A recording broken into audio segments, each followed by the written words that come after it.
একটু কল্পনা করো, রাত 2টো বাজে, ফোন বেজে উঠেছে। বাবাকে হাসপাতালে নিতে হবে। অবস্থা ভালো নয়। বাড়িতে হঠাৎ বিশৃঙ্খলা শুরু হয়ে যায়। মা কাঁদছে, ভাই গাড়ি বের করছে, তোমার হাত কাঁপছে। হাসপাতালে পৌঁছতেই ডাক্তার সরাসরি একটা প্রশ্ন করে, অ্যাডভান্স জমা করে দিন। তোমার কাছে আছে মাত্র 1000 টাকা। বিলের আনুমানিক হিসেব 1.5 লাখ। সেই মুহূর্তে কেউ এটা জিজ্ঞেস করে না যে তুমি কত ভালো মানুষ, তুমি কতজনকে সাহায্য করেছ, তোমার মন কতটা পরিষ্কার। শুধু একটা জিনিস জিজ্ঞেস করা হয়, পেমেন্ট কিভাবে করবে। সেই রাতেই একজন মধ্যবিত্ত মানুষ প্রথমবার বোঝে যে টাকা শুধু কাগজের নোট নয়, টাকা চিকিৎসা, টাকা সিদ্ধান্ত, টাকা সময় কিনে নেওয়ার ক্ষমতা। আর তার থেকেও বড় সত্য হলো যে আত্মীয় সবসময় বলতো আমরা তো আছি, সে ফোন ধরা বন্ধ করে দেয়। যে বন্ধু বলেছিল ভাই কখনো দরকার হলে বলিস, সে মেসেজ দেখে রেখে রিপ্লাই করে না।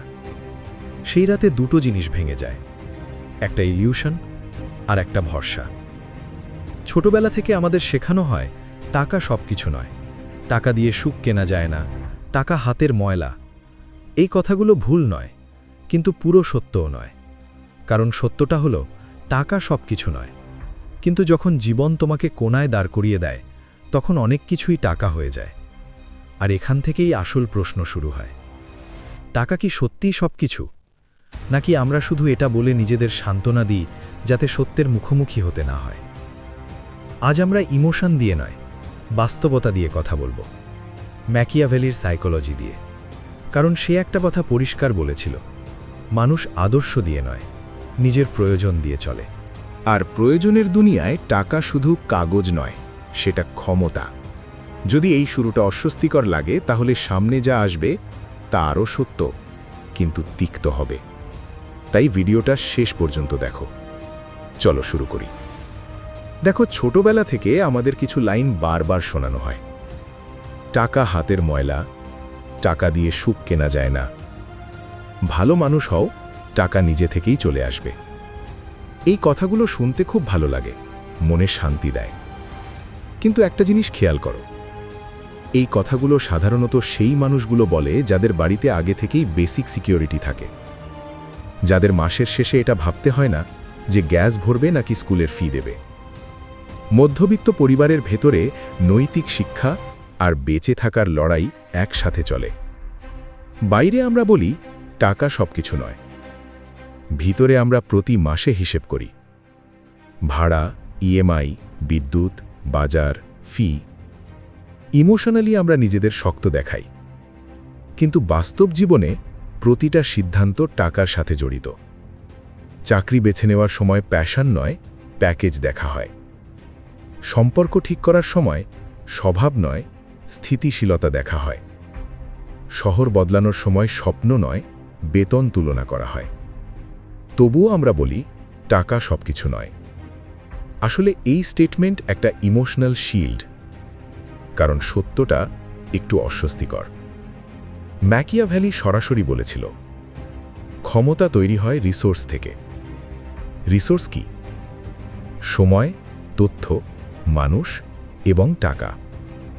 যার কাছে রিসোর্স আছে সেই সিদ্ধান্ত নিতে পারে, বাকিরা শুধু পরিস্থিতি মেনে নেয়। এখন লুকোনো সত্যটা বুঝো, মানুষ টাকাকে এত ভয় পায় না, মানুষ টাকার অভাবকে ভয় পায়। অভাব কি করে? সেটা তোমাকে আপোস করতে বাধ্য করে, সেটা তোমাকে চুপ করিয়ে যায়, সেটা তোমাকে মানিয়ে নিতে শেখায়। যখন পকেট খালি থাকে তখন আত্মসম্মানও ধীরে ধীরে নমনীয় হয়ে যায়। তুমি সেই কাজ করো যা তোমার পছন্দ নয়, তুমি সেই কথা শোনো যা তোমার পছন্দ নয়, তুমি সেই জায়গা সহ্য করো যেখানে তোমার মূল্য নেই। আর এটাই নিষ্ঠুর সত্য, টাকা সবকিছু নয়, কিন্তু যার জীবন সার্ভাইভাল মোডে আছে তার জন্য টাকা অনেক কিছু। এটাই সেই ইলিউশন যা সমাজ আমাদের দেয়, যাতে আমরা টাকাকে খোলাখুলি সিরিয়াসলি না নিই আর সিস্টেম চুপচাপ চলতে থাকে। এখন প্রশ্ন এটা নয় যে টাকা ভালো না খারাপ, প্রশ্ন হলো তুমি কি টাকা উপেক্ষা করে সিস্টেমকে হারাতে পারবে, নাকি তুমি শুধু নিজেকে বোঝাচ্ছ যে সব ঠিক আছে। যদি এই কথা কষ্ট দেয় তাহলে আমরা আরও গভীরে যাব। চল একটা সহজ প্রশ্ন দিয়ে শুরু করি। সম্মান কে পায়, শুধু ভালো মানুষ নাকি সক্ষম মানুষ? সত্যি করে বলো। পরিবারে যে মানুষের আয় স্থির থাকে তার কথাই বেশি শোনা হয়। পারিবারিক সিদ্ধান্ত কে নেয়? যার আয় করার ক্ষমতা আছে। অফিসে কার মূল্য থাকে? যে সহজে বদলানো যায় না, নাকি যে ফলাফল এনে দিতে পারে? সম্মান সবসময় চরিত্র থেকে আসে না, সম্মান অনেক সময় সক্ষমতা থেকে আসে। আর সক্ষমতার রিসোর্স ছাড়া তৈরি হয় না। এখন সম্পর্কের মধ্যে টাকার ভূমিকার কথা বলি। আমরা বলি সম্পর্ক হৃদয় দিয়ে চলে। হ্যাঁ চলে, কিন্তু দীর্ঘমেয়াদে শুধু হৃদয় দিয়ে চলে না।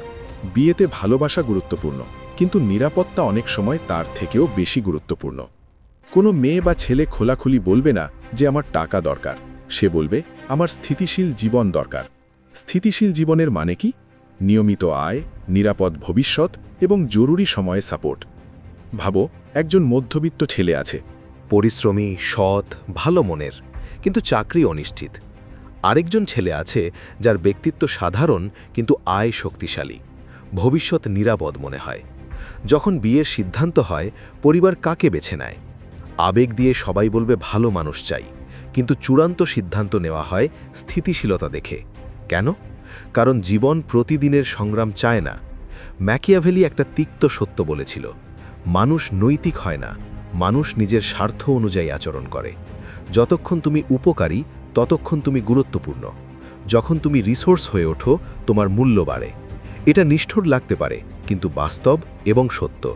সম্পর্ক শুধু ভালোবাসা দিয়ে চলে না, সম্পর্ক দীর্ঘমেয়াদী নিরাপত্তা দিয়ে চলে। এখন আবার সেই প্রশ্ন, টাকা কি সব কিছু? না, কিন্তু টাকা ছাড়া সম্মান আর নিরাপত্তা দুটোই ভঙ্গুর হয়ে যায়। যদি এই কথা অস্বস্তিকর লাগে, তাহলে মনে রেখো, আমরা এখনও আসল অংশে পৌঁছাইনি। এখন পর্যন্ত আমরা ইলিউশন আর সম্পর্কের কথা বলেছি। এবার সরাসরি কথা বলি। টাকা আসলে কি করে? টাকা সুখ কিনতে পারে না, টাকা ভালোবাসার গ্যারান্টি দেয় না, কিন্তু টাকা একটা জিনিস দেয়, নিয়ন্ত্রণ। প্রথমত সিদ্ধান্ত নেওয়ার স্বাধীনতা। ধরো তোমার চাকরি বিষাক্ত, বস অপমান করে, কাজের চাপ অন্যায়। যদি ব্যাংক অ্যাকাউন্ট খালি থাকে, তুমি কি করবে? মানিয়ে নেবে। যদি সেভিংস শক্তিশালী হয়, তুমি কি করবে? চাকরি ছেড়ে দেবে। পার্থক্য চরিত্রে নয়, পার্থক্য রিসোর্সে। যার কাছে টাকা আছে সে সিদ্ধান্ত নিতে পারে, যার কাছে নেই সে পরিস্থিতি সহ্য করে। দ্বিতীয়ত, সময়ের নিয়ন্ত্রণ। মধ্যবিত্তের সবচেয়ে বড় সমস্যা কি? তাদের সময় তাদের নিজের নয়। অফিসের সময়, ক্লায়েন্টের সময়, ইএমআই এর সময়। যখন টাকা সীমিত হয়, তুমি তোমার সময় বিক্রি করো। যখন টাকা কাঠামোতে আসে, তুমি সময় কিনে নাও। ধনী মানুষরা ফ্রি থাকে কারণ তারা ভাগ্যবান নয়, তারা ফ্রি থাকে কারণ তাদের টাকা তাদের জন্য কাজ করে। তৃতীয়ত, সুযোগে প্রবেশাধিকার। সুযোগ সবাই দেখে, কিন্তু প্রবেশাধিকার সবাই পায় না।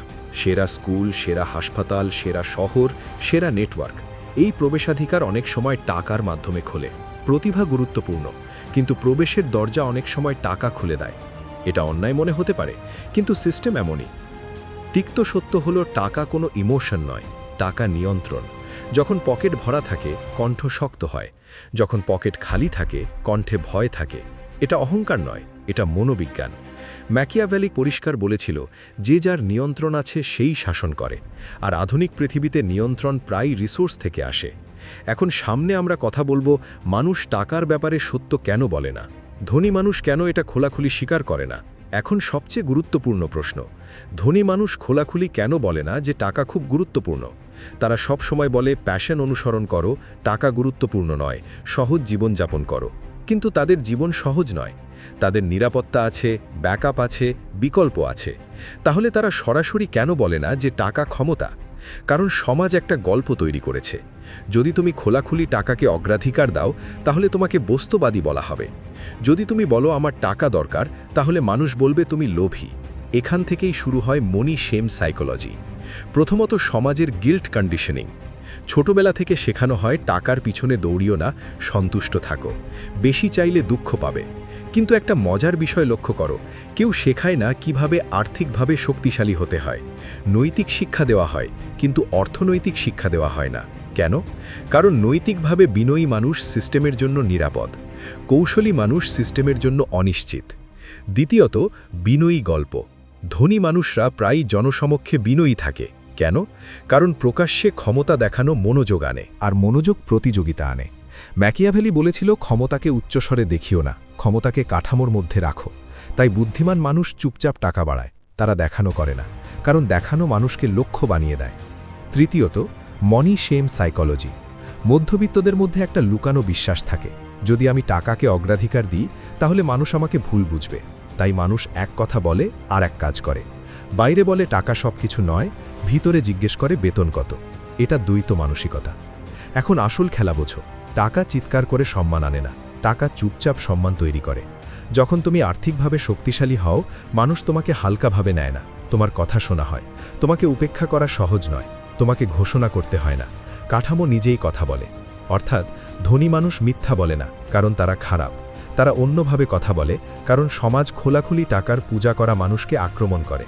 তাই বুদ্ধিমান মানুষ ক্ষমতা রাখে কিন্তু বিনয়ের মুখোশ পরে, আর মধ্যবিত্ত মানুষ অপরাধ বোধে আটকে থাকে, না খোলাখুলি টাকাকে স্বীকার করে, না কৌশলগতভাবে সেটা তৈরি করে।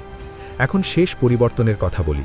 টাকা ঈশ্বর নয়, কিন্তু যে টাকা উপেক্ষা করে সে সিস্টেমের কাছে হেরে যায়। এখান থেকেই চিন্তাধারা বদলাতে শুরু করে।